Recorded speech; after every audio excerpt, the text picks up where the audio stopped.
Welcome everybody to a Syndra versus Orianna game. Now before we talk about the game itself, I have to give you guys a little bit of an update as I just take a look at this. So I'll try and cover this and hopefully not get killed at level 1. But currently we are actually GM on this account with a 76% win rate, and all these games were played in a high elo. So if you go back and look, this account was GM last season, so it started with pretty high MMR, and I actually think I hit, if you go back to my first Road to Rank 1 video, I'm pretty sure I hit Master with about a 67% win rate, so my win rate's actually gone up since playing in high-low, which is sort of interesting. Obviously, played a lot more games since then, but let's talk about this game then. So the enemy blind picked Anivia, and counters to Anivia are pretty much mages for the most part. The longer range, the better, so like Xerath, Syndra, Victor, Lux, all of these champs are good.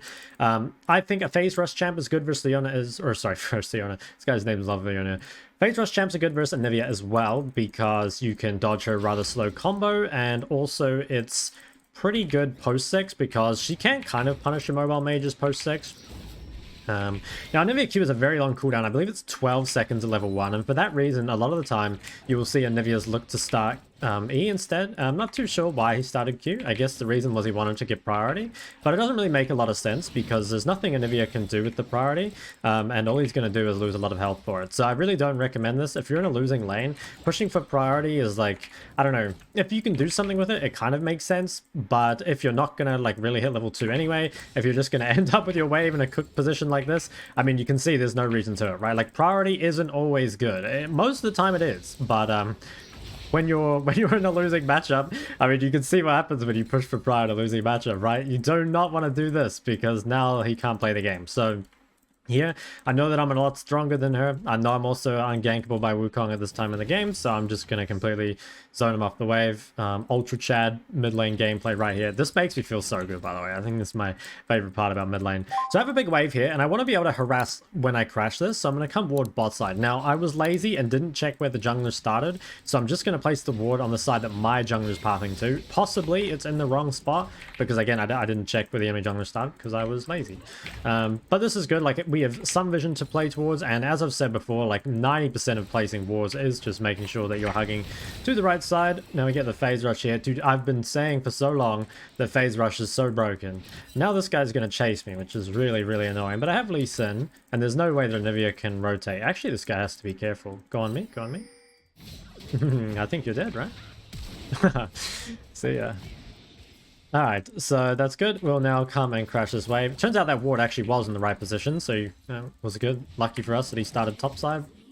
Lee can maybe invade him, but it is blue versus red, so potentially not. Now, I do have to be a bit careful to make sure I don't get, like, stunned under tower or something here, but now that we know her cooldown is down, we can feel free to keep punishing her, and also because we know Wukong cannot look for a gank for a while, we might as well just keep shoving. I mean, like, you could look to freeze and could look to set up a gank, but I know that at this early in the game, Anivia has, like, a real problem CSing under tower, and I can also, like, you know, Syndra is pretty good at harassing people under tower, you know, and just like generally making their life difficult.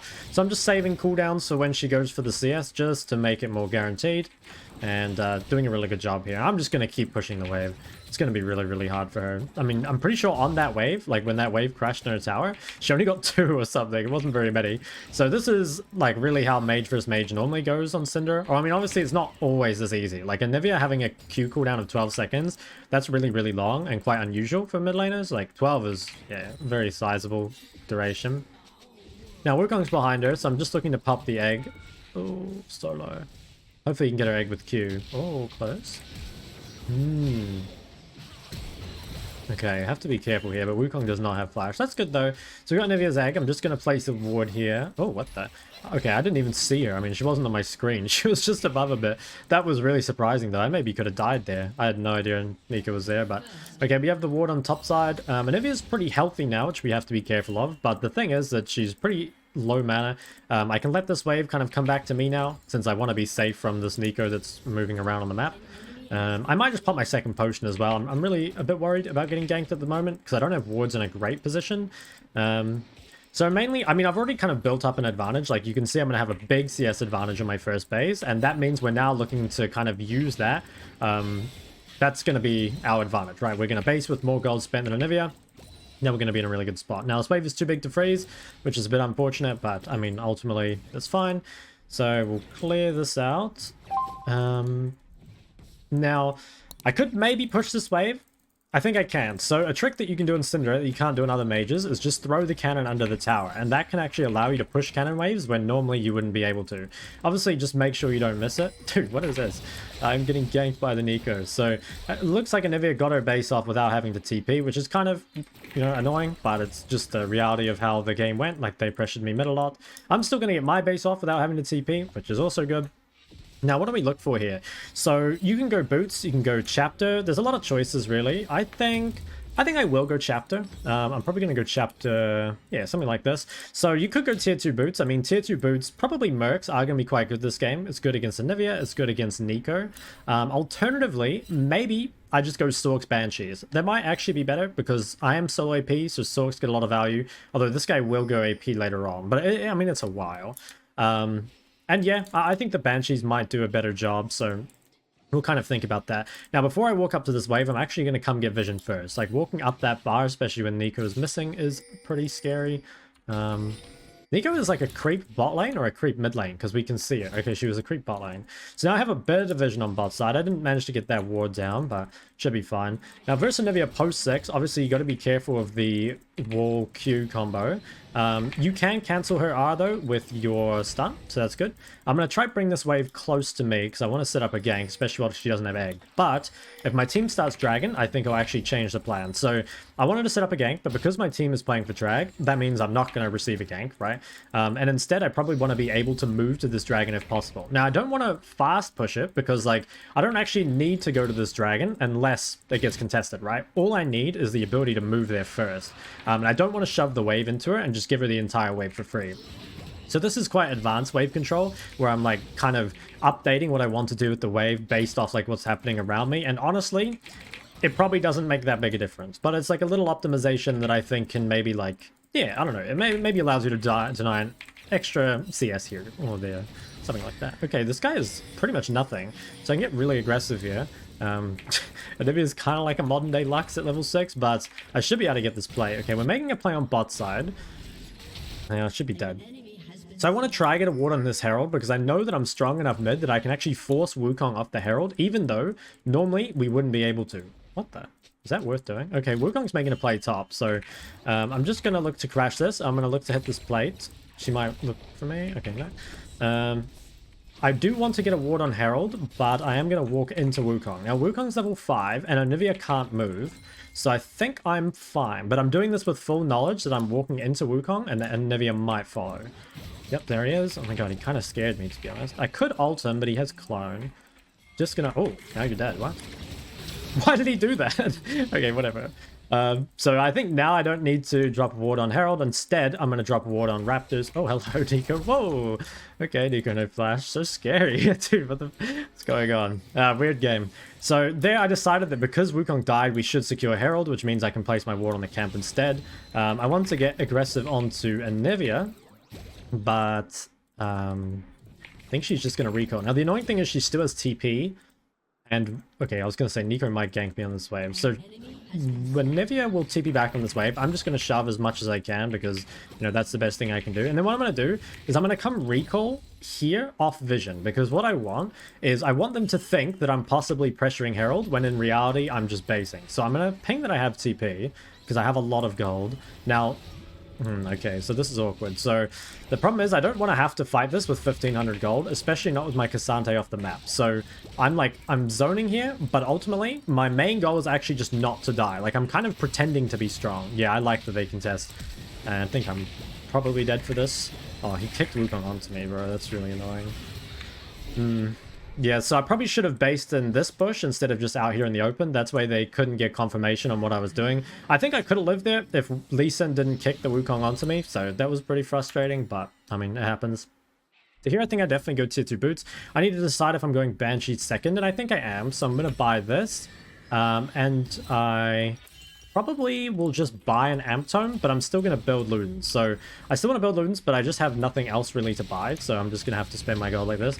That death was... honestly, really annoying. Oh man, I should have lived there. It's really annoying that Lee kicked that Wukong onto me. And I'm still going on about it, but yeah, I mean, I was fine. So, they're going to play bot. I think Anivia should be recalling. I'm going to try set up vision bot side. The good thing is Wukong, oh yeah, should be here. I think I predict this. Oh, I thought, yeah. I thought he was going to clone up, but it makes sense that he just holds his clone. So that was kind of weird that I did that. Anyway, we'll shove and we can play around our winning bot lane because our bot lane is really, really strong. So what we can just do is keep moving bot. Like at this point, trying to punish Anivia is pretty much impossible. Like she just has too much wave clear and she's got tier 2 boots, so it's going to be really hard to do anything. What we can do is make plays on bot side. Now wukong, oh I just ulted the clone. That's really a bad timing. Got the stun, so we cancel the Nico ult, or at least we move it back a bit. Now, Anivia's actually just staying mid, so we might as well just keep making the play here. Like, yeah, this is not even a cannon wave, so she's not really going to get that much. Damn, I didn't get an assist on that. I mean, that's really sucked. But, I mean, this is ultimately, like, really worth it, right? Like, we completely destroy bot lane, even though, in reality, like, I didn't actually add that much, right? Like, I ulted a clone. But this means, like, bot lane is completely GG'd, and we did lose a little bit mid, for sure. It's not like we got that for free, but it was super worth it, right? And this is like a way you can use your mid prior. Like if you find the enemy mid laner is playing too safe or they're just like too tanky, whatever, and you can't kill them, then a really good way to just extend that lead is to kind of collapse on the wave or on the lane that's already winning. Now, obviously, if your lanes are losing, it's generally not that good to do that. Like if I were the other way around, like let's say I was Anivia getting priority over Syndra. Oh my god, what is this? Let's say I was Anivia getting priority over Syndra, and I decided to try gank this very fair bot lane. It's not going to work, and all it's going to mean is like Syndra free farms under tower, right? So you got to be careful, and it's also like you don't want to run bot at just like a random time. Like I was willing to give up one wave, right, and one plate, but I still pushed the wave before I went bot, if you go back and look.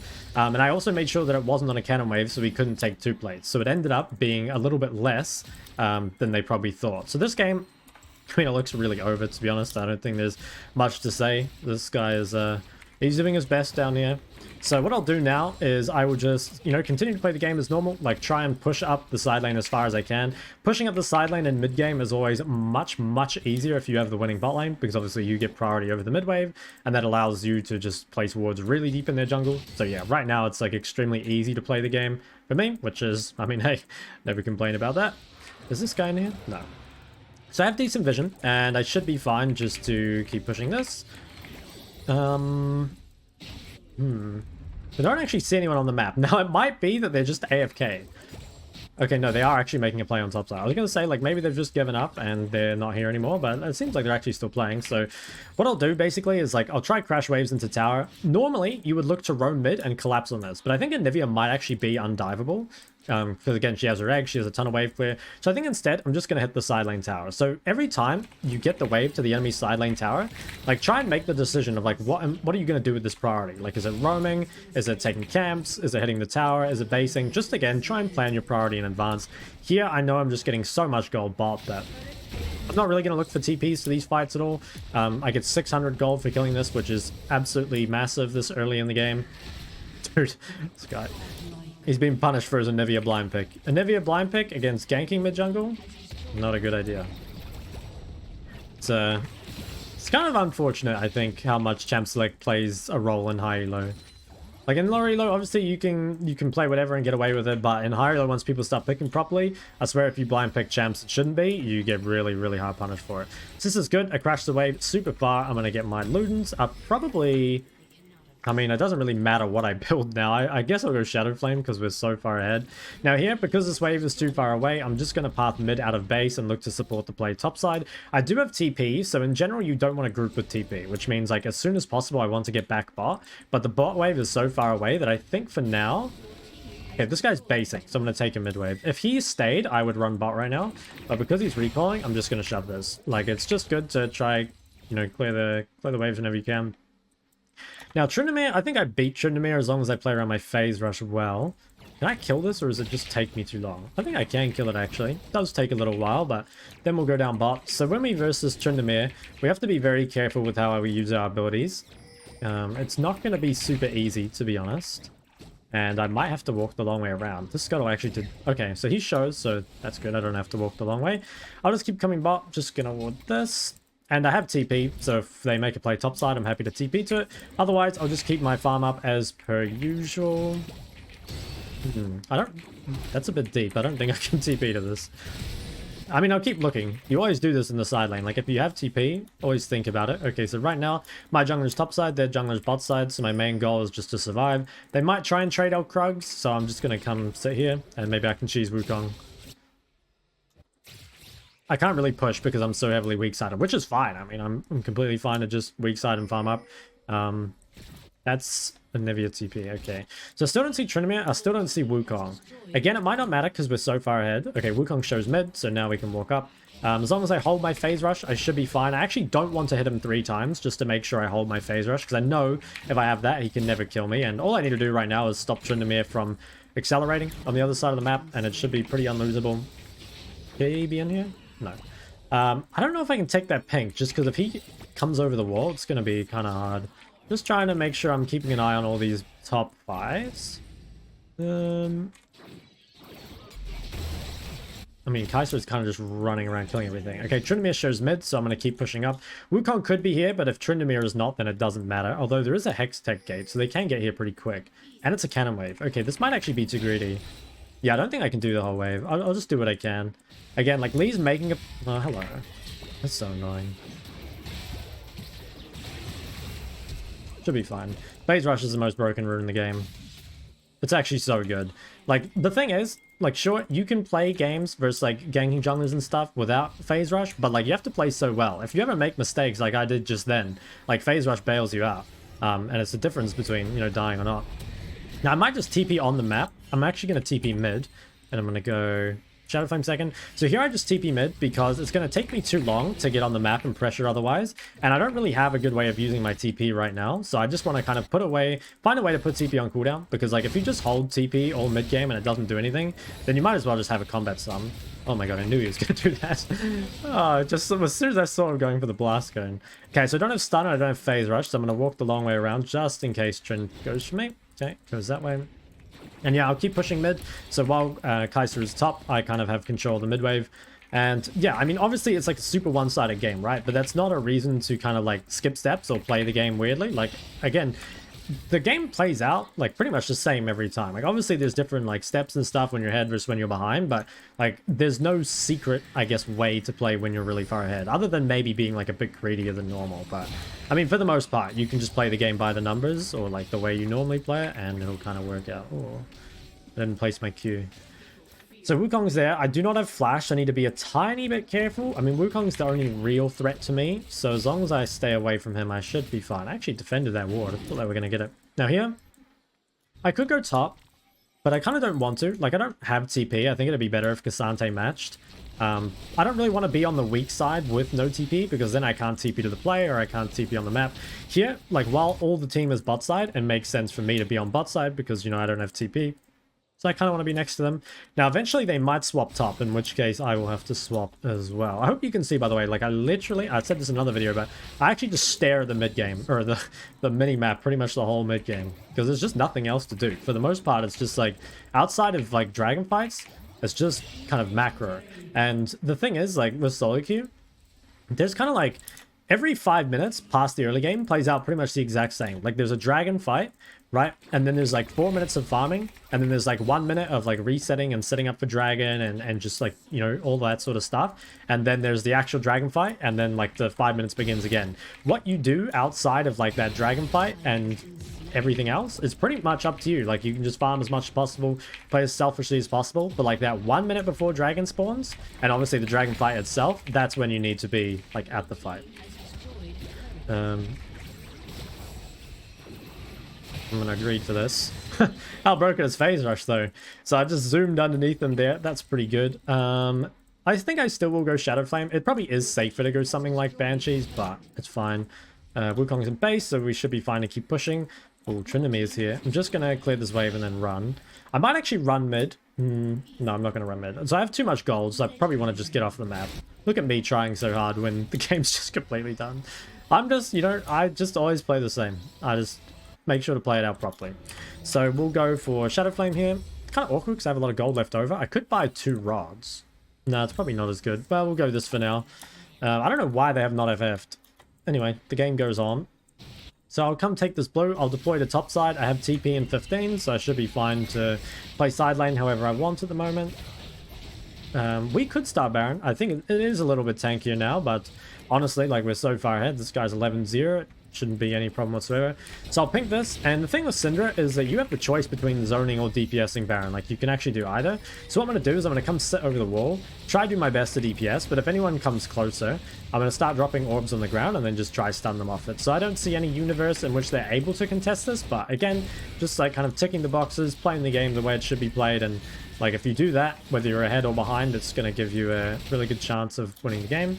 Oh, could actually maybe cheese Nico. I think I was a bit slow on it, but it's alright. Okay, this is watered now. Because we got Baron, I could recall right now, but I don't quite have my rod. So I think I'm just going to commit to staying on the map, and we'll just try and end the game with this. Oh, this guy's way too far up. I think he's still dead, right? I have to be careful Wukong maybe, but that's the only thing.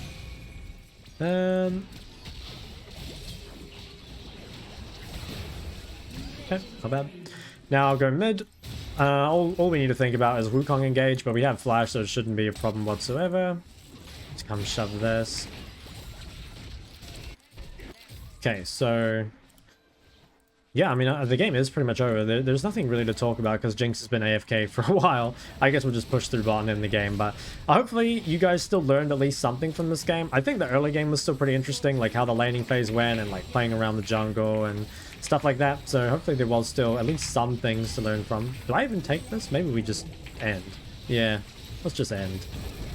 We should have enough creeps. Is it worth flashing on anyone? Let's see if we can get one more kill. Dude, I just took like 5 million damage to the tower.